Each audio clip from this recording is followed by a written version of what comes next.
Murder is the unique crime, the only one which we can never make a reparation to the victim.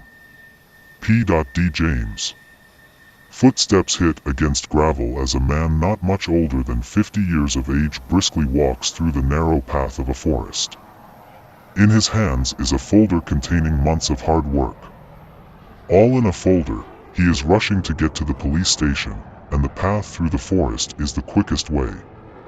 He has scrutinized the information inside over and over again, and there's no doubt that this revaluation will end this town's wretched agony.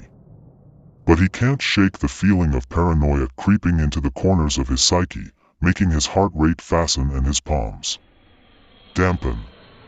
The man's ears pick up a rustling sound to the right. In a moment of panic, the man halts his pace, and his eyes focus on the direction of the noise as he feels adrenaline rising, itching his fight or flight response to take over. Suddenly, a stray cat scurries from the bushes. The old man let out a shaky breath before clenching the folder in his hand securely. "Oh, it's just a stray cat," he mumbled to himself, letting out a nervous laugh. "Hello, little guy. What are you doing here?" He took a step toward the stray animal, but the cat's pupils dilated and hissed as his fur stood up. In an alarmed manner, the elder furrowed his brow at the cat's hostile behavior before. His body unwillingly tensed up, sensing a presence behind him and immediately turning around. The folder dropped to the dirted ground. The detective widened his eyes. His blood ran cold. Terror is making him too afraid to move. Standing before him was a masked individual holding an axe.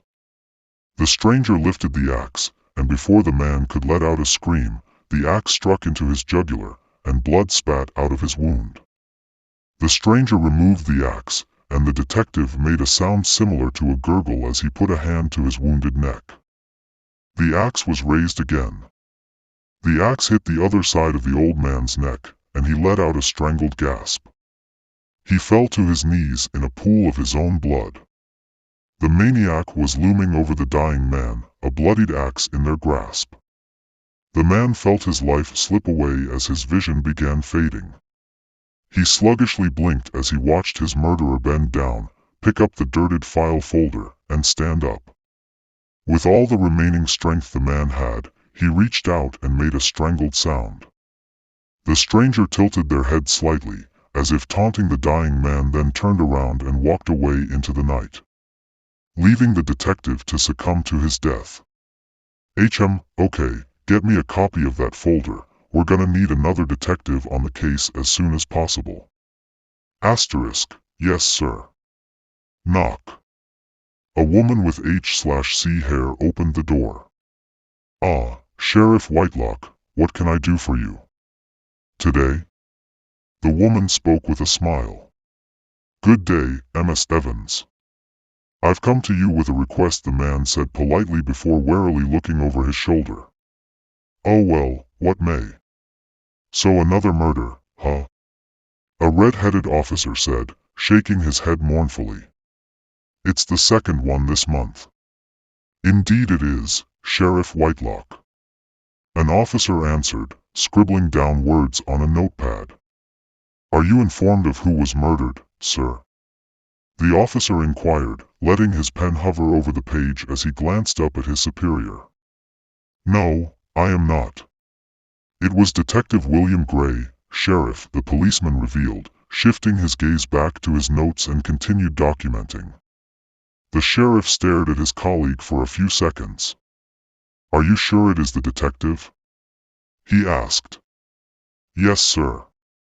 Unfortunately, by the looks of things as of currently, it seems he was stabbed twice in the neck by a type of chopping weapon.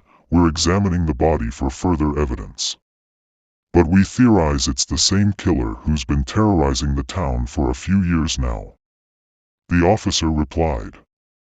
"I see, truly a pity. Detective Gray has been our lead detective for the past 6 years," the sheriff remarked, putting a hand to his chin in contemplation. "Has officers found the case folder of the current Runswick killer that Detective Gray was working on? He told me he was close on making a breakthrough." No, sir. We only have the file with standard information. It seems the personal case folder of Detective Gray has vanished. The other man muttered. The sheriff narrowed his eyes. That be sheriff? The sheriff cleared his throat. It is not matters I would wish to discuss, in the open. His voice low as if scared someone was listening in on the conversation. The woman raised an eyebrow. Is that so? She uttered, tapping her nails against her door in slight thoughtfulness. Well then, by all means, come on inside, sir, she approved, stepping to the side to let the man through the threshold. So what may be the urgent matter you would wish to discuss with me? She coaxed as she lifted a cup of tea she had prepared to her lips. The pair was sitting opposite each other at the woman's dining table, who just brought in 2 cups of tea before sitting herself. William has been murdered. The H/C-haired woman stiffened for a moment and gave the sheriff an uneasy expression. The detective has been murdered? She quavered. Yes, but we're dash, he began. Do you know who did it? She interrupted. The man shifted in his seat in discomfort. Yes, we're suspecting the Runswick killer. Struck once again, the woman suddenly stood up from her seat and gave him a glowering look, the male flinching under her gaze. The Runswick killer? Detective William got murdered by Dash. The female snapped before forcefully composing herself, fixing her posture and taking a deep breath. She leered at the man before continuing, the killer who's been wreaking havoc in our William has been murdered. The H/C-haired woman stiffened for a moment and gave the sheriff an uneasy expression. The detective has been murdered? She quavered. Yes, but we're dash, he began. Do you know who did it? She interrupted. The man shifted in his seat in discomfort. Yes, we're suspecting the Runswick killer. Struck once again, the woman suddenly stood up from her seat and gave him a glowering look, the male flinching under her gaze. The Runswick killer? Detective William got murdered by Dash. The female snapped before forcefully composing herself, fixing her posture and taking a deep breath. She leered at the man before continuing, the killer who's been wreaking havoc in our town for what? 2, 3 years now? Killed the lead detective in our department? What does this say about your abilities to keep our town safe? It was already uncertain, but that you let it go so far that, the lunatic can kill a law enforcement officer, and can't even suffer a single consequence because your officers are too incompetent to dash. Evans, the sheriff, sternly scolded. The woman frowned and closed her mouth, clenching her fists as her only protest. The man sighed. I know this information is not easy to take in, however, it's important to stay level-headed. He reminded. Silence enveloped the room. So why did you come to me? She asked. The male stayed silent. The woman gritted her teeth. Why did you come to me, Ben? I need you to take over the case as lead detective. The man reached into his bag and took out a file folder and slid it across the table. This folder contains all the information you need, or rather all information we possess. Crime scene. Photos, witness statements, police interrogations, and so on. The woman glared at the folder. Come on. Layla. You were the best lead detective we ever had up until dash. Do not finish that sentence, Ben, she hissed. I just want you to consider taking the case. Please. He pleaded. Glass hit a wall and shattered into pieces. Dad, you got to stop throwing things when you're drunk. I'm tired of going to the store every week because you can't keep your glasses intact for more than a day. Y/N called out from his room as he heard glass shattering, implying that his dad had once again gotten intoxicated. Mind your own business, boy, his dad's slurred voice echoed from the living room. The H/C-haired boy grumbled, muttering curses under his breath, knowing beginning an argument with his father would go nowhere. The old man's pride would not allow him to admit his fault, and Y/N would leech onto that arrogance. His anger would scrap against his rationality and make him say things he didn't want to leave his mouth or the corners of his mind. Eventually, the male felt his stomach rumble from hunger and put his phone down in defeat, then stood up from his bed, preparing himself mentally to leave the comfort of his chambers. Most of the time he preferred to stay out of his father's way when he was intoxicated, which was every day, but he still tried to make the best out of his unfortunate situation. He opened the door and walked through the hall leading to the living room that would then go to the kitchen.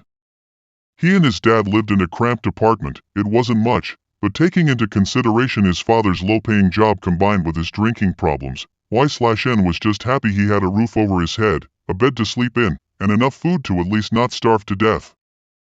He walked into the living room where his father was slouched over on the sofa, booze bottles spread over the soft surface, and some bottles had fallen to the ground.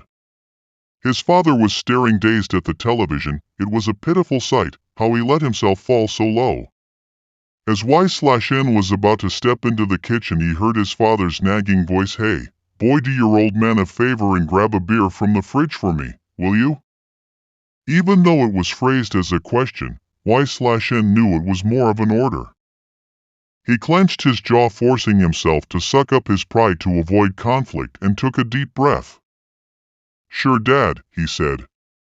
He walked over to the fridge, opening it to grab a beer. He noticed that the food supply was low. "I'm going to have to go grocery shopping tomorrow, I assume. If only most of our money didn't go to cheap booze." The boy walked back into the living space and put the bottle down on a nearby coffee table with more force than intended, making the bottle hit the wood with a clank. "Here you go, enjoy," Y/N said bluntly before turning on his heels to go back into the kitchen. "At least you know how to do one thing right." His father scoffed. The boy stopped in his tracks, feeling his fists tense up in fury. "Dad?" He spoke through clenched teeth. "What is it?" "Drop dead. Time skip." Y/N was sitting on his bed with an ice pack held against his eye socket. "I should have kept my mouth shut," he grunted. He knew he shouldn't have spoken up against his dad, but he could not help it. If his dad wasn't such a D******, he might have gotten along with him and had a normal father-son relationship. But life isn't that generous, unfortunately. Y/N knew that all too well. So, he didn't quite understand why he kept this false hope that his dad might one day decide to make a turn for the better. But some people just can't change. They either die trying or fall deeper into the pit they buried themselves in. He let out a frustrated sigh as he took the ice pack of his eye and got up to look in the mirror. His left eye was swelled up and discolored. A black eye. His vision was a bit obscured, as well as the banging pain that shot from his orbit to his head. "I should have known better. I've lived with the man long enough to know his temper." Y/N stared at his reflection for a few moments. "But I don't have to live with him, I could go live with." His iris is shifted to his phone. "Could I really though?" He bit his lower lip. "Would she even approve of me coming to live with her? Does she still live in the same house, in that town?" The male could feel his heart start beating in his ears, his hands slightly trembling as he reached for his phone to call one specific person. He began scrolling down his phone numbers catalog, his hands starting to feel clammy. "Come on, what the hell is wrong with me? Why am I feeling more scared of calling her than of Dad's temper?" He eventually found the number he was looking for. His hand started to shake even more when he moved his finger to press the number. The screen displayed the name of the contact. Mother. His thumb went to the green call button but hesitated. Am I making the right choice? I mean, what choice is there? Continue living here with my father and his verbal and physical mistreatment, or go live with my mother in that town? Damn it. I gotta pull myself together, stop being such a wussy. He pressed the button. It rang for a few seconds before his mother picked up the phone.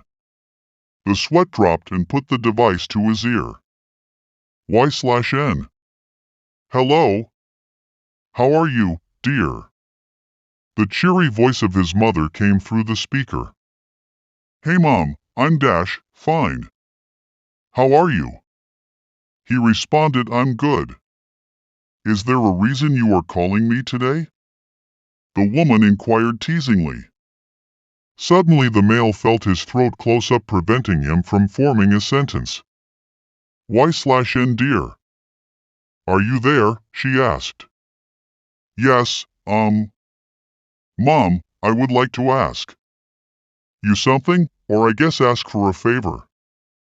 He stammered. The rest of lunch went dreadfully slow. Y/N could practically feel the heat of the group's gaze burning in his direction. He gritted his teeth. He almost felt tempted to turn around and shout what? But he dismissed the idea, not wanting to cause a scene. Damn it, how long are those morons gonna stare at me? Y/N of course expected some type of reaction when his childhood friends first saw him after 6 years. He left without saying a word, and now, he's back without any warning. The male didn't dare to glance back at the boys. It appeared they still kept to themselves. He and his sister had been the only people those four could be considered close to, except for each other. They were the holy group of Runswood due to their parents' occupations. He guessed their smarts and looks also had a part in their popularity, especially the latter. When they were younger, Y/N and Lucia would always tease them about the number of girls that had a crush on them, and it looked like Father Time had only enhanced their beauty as they grew older. Y/N let out a shaky breath. I mean, Kiara isn't wrong, they are beautiful, they sure age like fine wine. Y/N glanced around the cafeteria. He noticed that quite a lot of people were staring in their direction. Most just stared in awe, others in envy. But there was one thing they all had in common, their eyes all held an underlying layer of fear? Caution? Something akin to that. Y/N narrowed his eyes in confusion. The quartet was allegedly the golden four of the school with a lot of admirers, so why did it look like people were afraid of even breathing the wrong way around them? Suddenly he thought back to Clark's words. They look down at everyone who isn't on their level. Y/N against his better judgment looked back and met eyes with a pair of black eyes framed behind glasses. Both boys kept prolonged eye contact with each other before the black-eyed male turned his head away and mouthed something to his companions, and they looked away. 7 mean they were pretty distant towards everyone, but they were never rude, or thought of themselves as better. Did something change? He pondered, tilting his head, staring at the group, trying to catch on to some type of indication that their personalities had changed, but found none. The boy turned back around and took a bite of his food. What did I expect them to do? Wave at the boy frowned. I left without saying goodbye to any of them, and now I pop up in their school cafeteria unexpectedly. I can't blame them for giving me that reaction. Y/N, you okay? The concerned voice of Kiara reached his ears and he looked at the source. Huh? Oh, yeah, I just was thinking about something, he answered. Clark looked at him perplexed before his face went blank. Oh, sh*T. I forget you used to be friends with the two-faced freaks, he mumbled. Kiara jabbed him in the side and shot him a glare. Have some manners, Clark, she hissed. Clark pouted and crossed his arms. Kiara turned her attention to Y/N. You used to be friends with them, when, she curiously inquired. About 6 years ago, I moved away and we lost contact, he shrugged. It wasn't a total lie. Wow. I would have never guessed you were friends with them. She trailed off, surprised. That's because you moved here 2 years ago, Kiara, but anyone that lived here while those 5 were friends would know they were practically inseparable. Clark grunted, the H/C-haired breath hitched slightly, hoping to avoid the female's interrogation. At least Clark had the decency to leave out the mention of the 6th member of my old friend group. Kiara was about to open her mouth to continue speaking on the topic, but Clark stopped her. Hey, hurry up, Kia. We only have 3 minutes left of lunch and you haven't even finished your sandwich yet. Kiara widened her eyes and proceeded to scarf down the rest of her food. Whilst the female was busy inhaling the rest of her sandwich, Y/N and Clark shared a look that served as a thank you from the H/C boy to the brown haired. The sound of the school bell was heard through the cafeteria, indicating for the students to go move on to their next classes. Damn it! Kiara whined a mouthful of food. The two boys giggled. You would be able to finish your food on time if you ate instead of talking. Clark teased. Shut up. Kiara flustered in embarrassment. As the trio walked out of the cafeteria, Y/N once again felt eyes staring at him. Are you kidding me? Y/N was sitting in his next lesson heartily listening to his teacher's explanation. Suddenly something caught in the corner of his eye. Hair colored ash blonde. Temporarily forgetting the person standing in front of the class, Y/N took a moment to fix his bored posture and looked at the person. A boy with ash blonde hair and ice blue eyes was sitting a few seats away staring down at his book. Y/N recognized the boy in an instant. Nova Pierce, son of Mayor Charlotte Pierce, also a former childhood friend of Y/N. Nova looked the same as Y/N remembered, but more mature, ash blonde hair, and ice blue eyes that the H/C haired boy could spot from anywhere.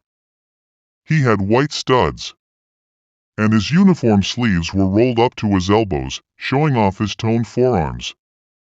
The H/C haired boy bit the inside of his cheek. Mr. L/N. The boy jolted and turned his head back to his teacher. I would appreciate your attention on the lesson and not your classmates.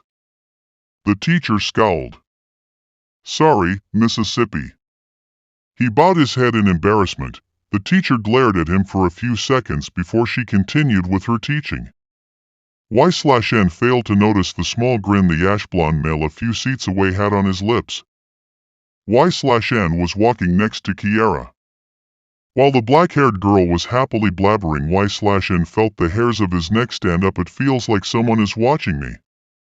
He shifted his head around and looked across the hallway in scrutinization, but found no one to be staring at him. Kiara looked at him. Did you forget something? The boy stared into the hallway for a few seconds before turning back around to his friend. No, it was nothing. He brushed off and continued walking with the female trailing behind him. The unnerving sensation didn't disappear. Kiara and Y/N walked to the school gate. Where's Clark? Kiara looked at him, smiling nervously. He is probably still at his club. Y/N raised an eyebrow. Clark is in a club? Kiara nodded. Yes, he is the president of the cooking club. The male shot her a dumbfounded look. He is? I didn't know Clark could cook, he trailed off. Oh yes, he definitely can. You should taste his stir-fry. It's so good. Kiara reached for her phone. That gets me thinking, we should exchange phone numbers so we can hang out. Y/N nodded, taking out his mobile device, letting Clara put in her number before giving it back. The female gave Y/N her phone and he in return put his number in. Cool.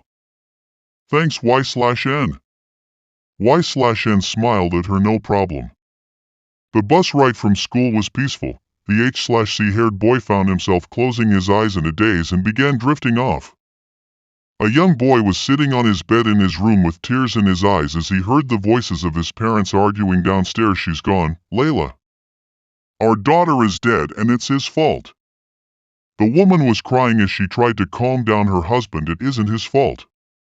He couldn't have known that would happen, she cried out. It was a goddamn abandoned house. He is old enough to know it would be stupid to go in.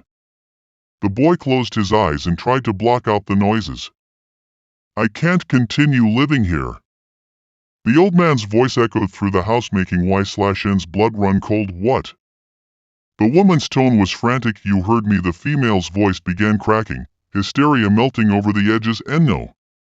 Please, we can figure something out just dash. The male cut her off. We can't figure this out. It's not something we can change. She's gone. And I can't continue living here with that burden. The male opened his eyes and took a few seconds to recognize his surroundings. That is the second time since I got here. Eventually, the bus came to a stop and Y/N stepped out. He watched the vehicle drive away. He started to walk down the street. Everything was so quiet, the only sound being the boy's shoes hitting the pavement, his slow breaths, and the rousing of leaves in the trees. Mom, I'm home. Y/N called out as he unlocked the door to his residence. He took off his shoes and descended deeper into the house until he came into the living room where he saw his mother sitting at the table intensely staring down at some papers. Mom, the woman in question slightly jumped and took her gaze of the papers with an almost terrified expression, her eyes wide, as if she was on the verge of bursting into tears, her face paler than normal. Whoa, calm down, sorry I didn't mean to scare you. Mom! The H/C-haired boy reassured, putting his hands up to show no ill intentions. The woman kept looking at her son with an unreadable expression before lowering her gaze back to the papers without a word. The boy lifted his eyebrows. Are you okay? You seem out of it. No reply. Y/N creased his eyebrows together in puzzlement. Perhaps it's better if I leave her alone for a while.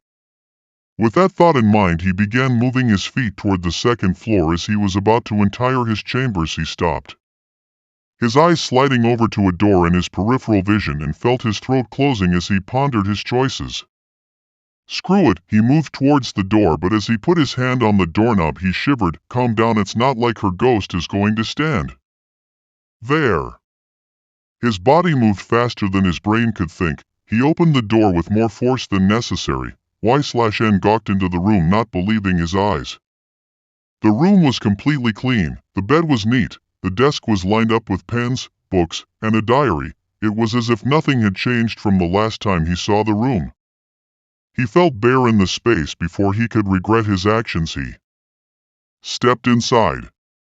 He now stood inside the room. He felt as if he was doing something wrong. No one had forbidden him from entering the room. It was just a gut feeling, a dire atmosphere that threatened to engulf his form any moment. The boy pushed the feeling away and began slowly moving. He let his palm glide over the bed frame as if not believing it was real. He took his hand back and looked at his palm. Not even a speck of dust decorated the furniture. Had someone been keeping the room tidy? Must be. There is no way that the furniture wouldn't be covered in dust if no one bothered even coming into the room. But who? Mom! He mumbled to himself as he moved his arm back to his side. Has she been keeping the room clean? He looked around the room with the newfound revelation. It now seemed as if the room was being perceived, standing still in time, as if the owner of the room was temporarily gone, waiting for someone to return, to occupy it. Someone who was long gone, never set foot in the area again. The male slumped his shoulders. After me and Dad left, Mom was alone. Had she been cleaning this room to feel like she wasn't? Deluding herself to believe Lucia would come home? He felt a sickening dizziness hit him. They didn't find her body, a voice whispered in his subconscious. He began shaking his head to rid himself of the thought. They didn't need to. No one would be able to survive something like that. His hands began shaking as the voice of false hope began chanting sweet lies to him. I need to get out of this room. The boy stumbled out of the space and shut the door desperately, as if to keep a force inside. Any seconds longer in there and he felt he might have gone mad.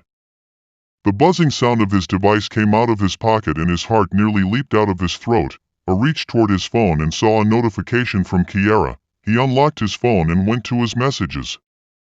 Kiara. Hey. Would you like to come to the convenience store with me? Clark would also come with, but he is currently busy with homework. Sad face. Y/N. Yeah, sure. What time? Kiara. 12 am. Y/N. Sure. What do you need to get? Kiara. Just some snacks. Y/N. Why not earlier though? Kiara. I like breaking rules, laughing face.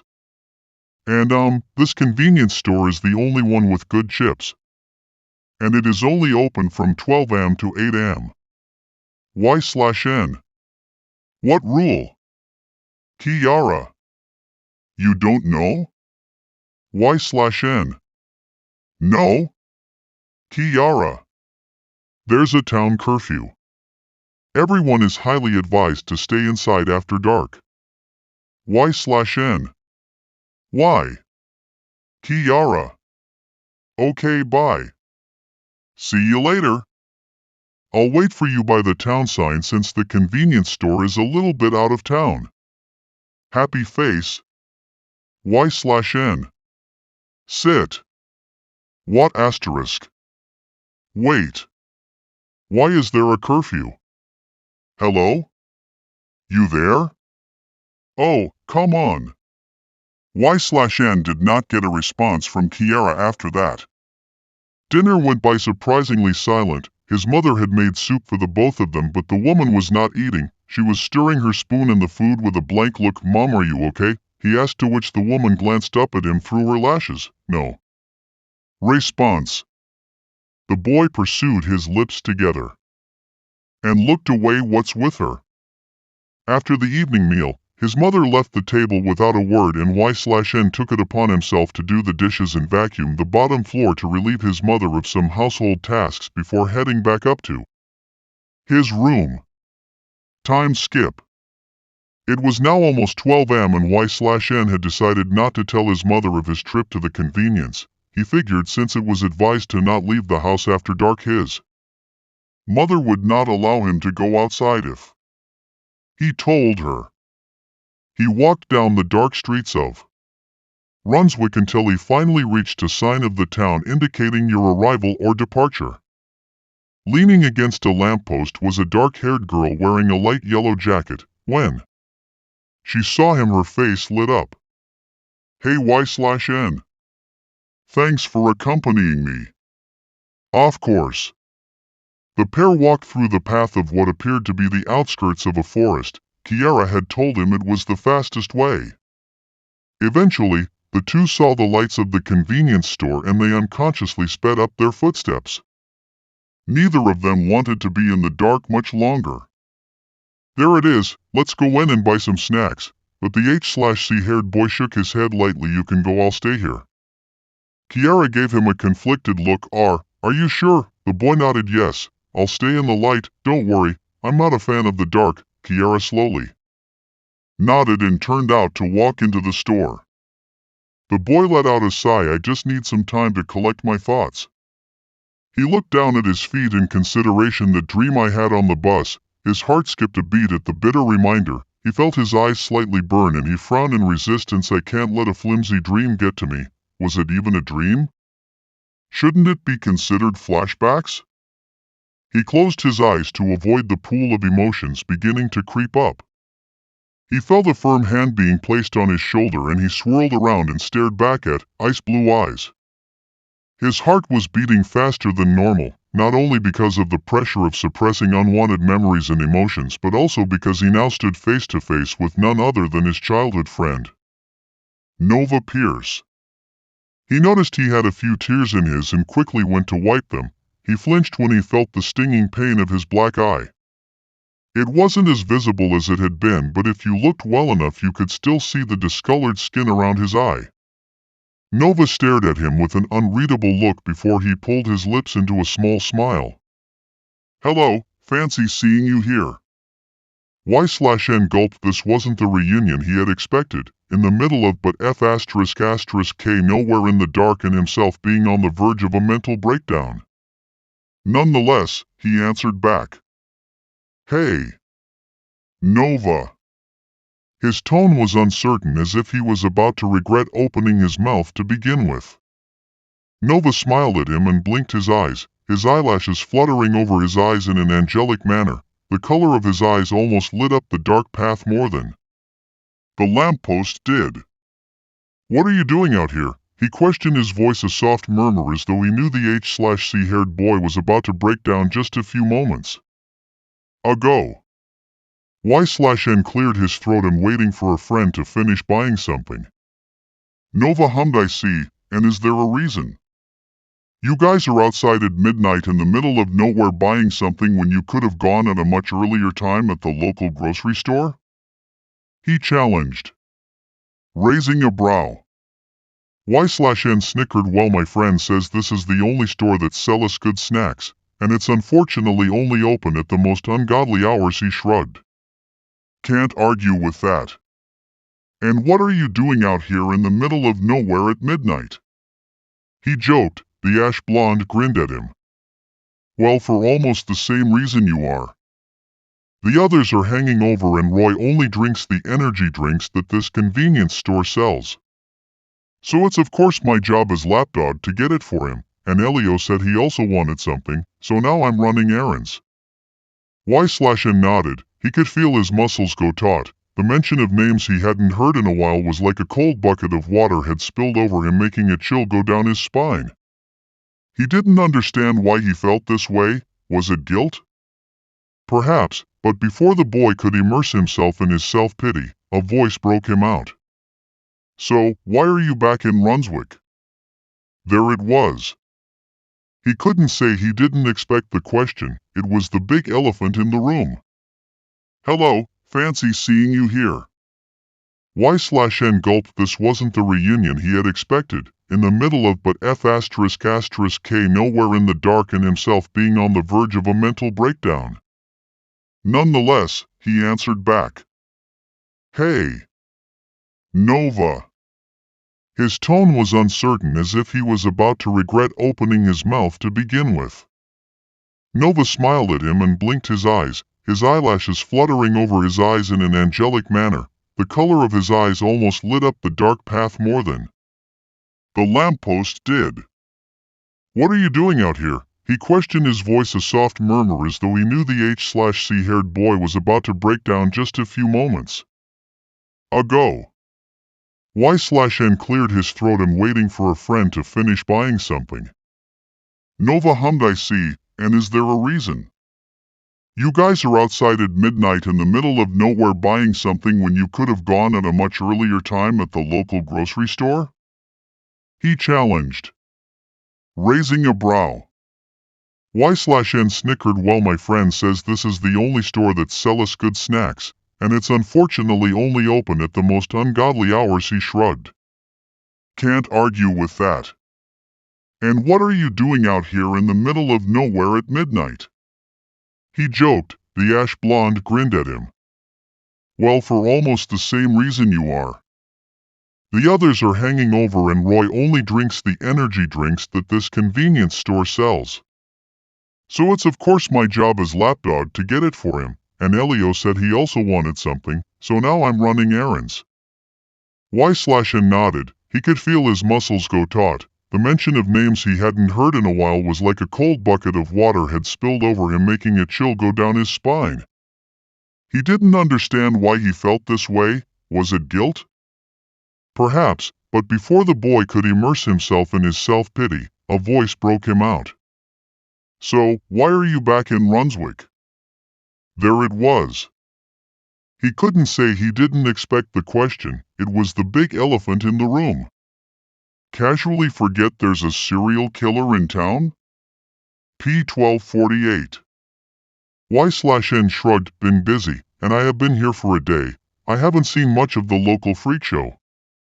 Nova opened his mouth to say something, but he stopped himself when the door of the convenience store opened, revealing a black-haired girl coming out with a bag of junk food she had bought. Sorry, I couldn't choose which flavor one wa dash. Her eyes went wide when they landed on them. Kiara stood stunned, watching the two. Nova looked at her with indifference before the ash blonde switched his demeanor and began walking up to the convenience store, but before he went inside he waved towards the H/C-haired male and without another word, disappeared into the building. Kiara and Y/N stood in silence for a while. "So, did you get what you wanted, Ki? What did I miss?" Author note: Hello, it's me. Sorry for the short chapter. I'll give you a longer chapter next time. I've just been busy with school, so I haven't been able to write as much as I would like. Tongue sticking out. I wanted to post this chapter on February 29th because it's a day that only exists once every 4 years, so that's my excuse. And if you ask, yes, I changed the mayor to a woman because because I can. Monomania character sheet.